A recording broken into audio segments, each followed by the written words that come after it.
Good evening on this Sunday evening. I hope your weekend would have gone well. And as we continue to look at the different sectors and the performance of our country and our economy in keeping accountable to the people, I wish today for us, this evening, for us to examine jobs and investment. Jobs and investment are critical for the expansion of the private sector, for a healthy economy, for a sustainable economy, and it's the litmus test in relation to government's policies and programs and investment. Government's policies, programs, and investment must lead to economic expansion, must lead to confidence in the economy, and let us examine what would have what were the impacts with the government policies and programs in the last 4 years. And as you know, we have various comparative advantages in the region. We are the fastest growing economy. We have the ideal location to access global markets. We are a resource rich country. We have fiscal incentives for investment. We have multi-sector opportunity. We have a diverse portfolio of business opportunity. We are a very private sector focused government. We pride ourselves on developing strategies that carry very low operational costs, and diverse cultures and heritage is part of inherent advantage. Now, it is important for us to look at the two periods of two governments, the APNU AFC government and the People's Progressive Party civic government. And one of the great indicators in terms of confidence of the economy, in terms of how the private sector perceive the economy, how investors perceive the economy, the level of comfort and confidence persons have in government and government policies, we have to look at private sector credit. And if you look at this graph, it demonstrates to you private sector credit under the APNU AFC and private sector credit under the People's Progressive Party civic government. You will see under the APNU period that there was very low confidence in the economy, very low confidence in the government, very low confidence in the policies of the government. That is why you will see a very flat period, very flat private sector growth, very flat private sector credit, very flat investment or credit to the private sector. Unlike the rectangular block you see in red, that demonstrates to you the period of the rectangle there, demonstrate to you the period of the People's Progressive Party civic government.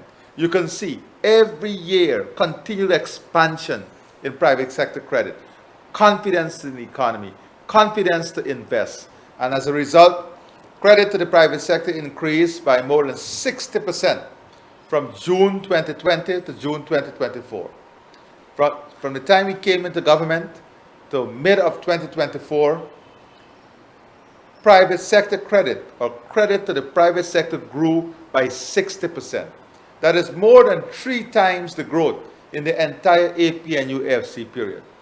Unlike the private sector growth, what took place under the APNU AFC was a crowding out of the private sector.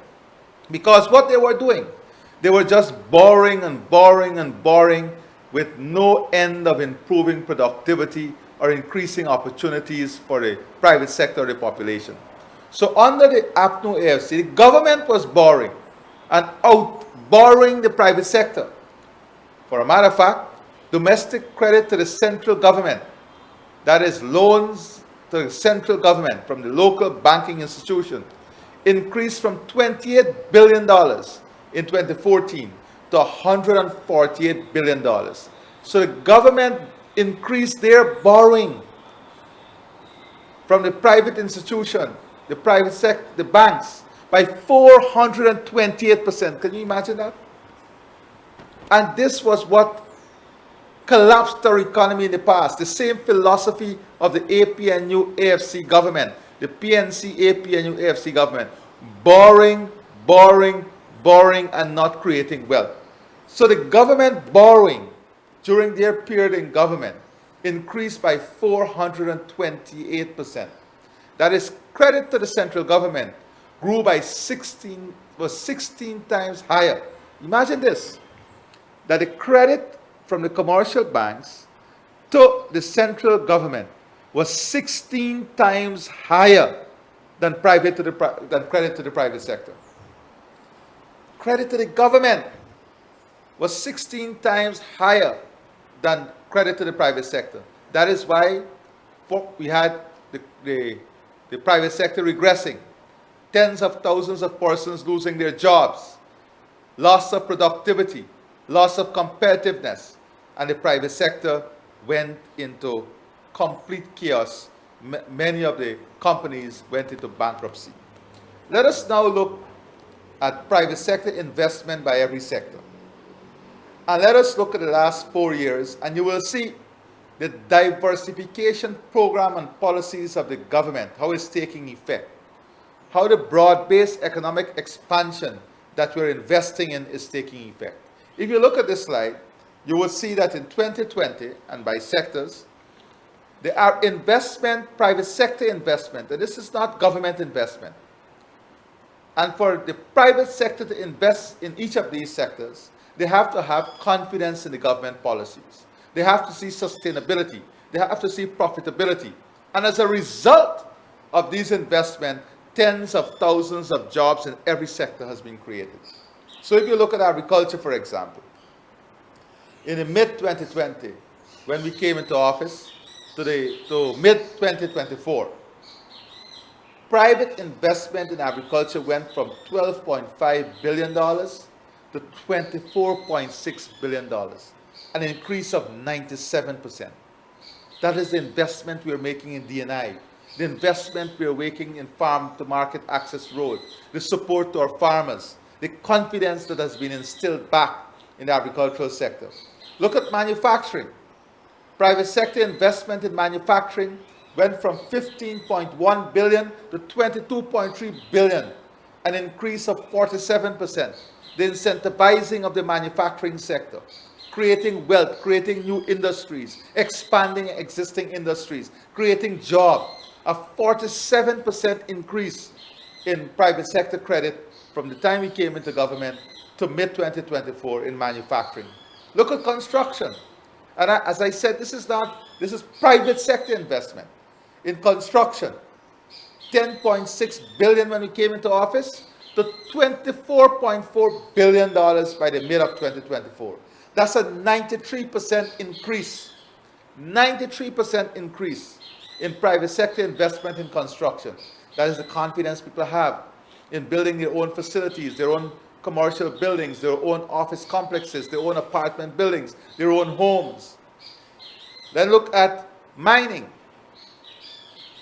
Mining lost tens of thousands of jobs. Persons were coming out of mining.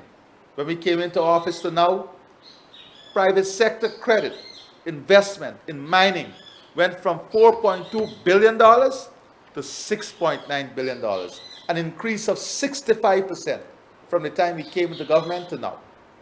Other services, from $47.8 billion to $107.2 billion, an increase of 124%. This is the positive reaction. This is the confidence that the private sector investors have in the economy. The real estate mortgages increased from $88.7 billion when we came into office to $140.2 billion, an increase of 58%. 58% increase. That is the confidence. That is what we brought back to this country. Confidence, investors' confidence, jobs, expansion of every sector, expansion of the economy. Let us look at foreign direct investment. And the story is the same.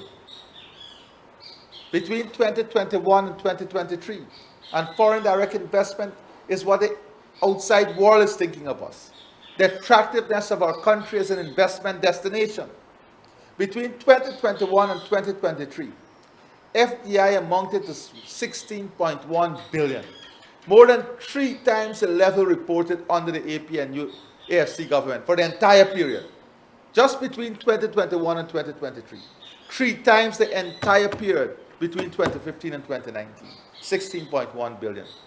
Between 2021 and 2023, Guyana reported the highest FDI inflows in the Caribbean, according to the United Nations Economic Commission for Latin America and the Caribbean. Further, in 2023, there were inflows of US $7.198 billion, a 64% increase over 2022, positioning Guyana as the sixth largest inward FDI recipient country in Latin America and the Caribbean. Imagine that. The sixth largest. And who are we competing with? We have Brazil, Mexico, Argentina, Chile, and Colombia. Those huge economies ahead of us. And we were able to attract more FDI than all the other countries. This is the substance of our governance.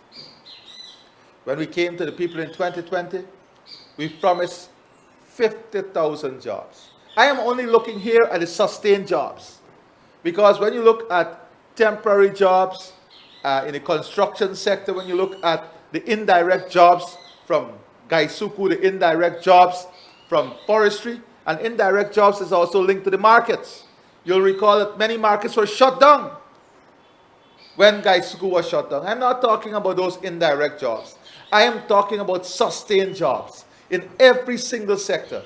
We have surpassed the target of 50,000 jobs, and we have been able to sustain more than 60,000 jobs. The construction sector, more than 29,000, 30,000 jobs. The forestry sector, more than 11,000. The oil and gas, more than 6,500. Tourism, more than 8,700.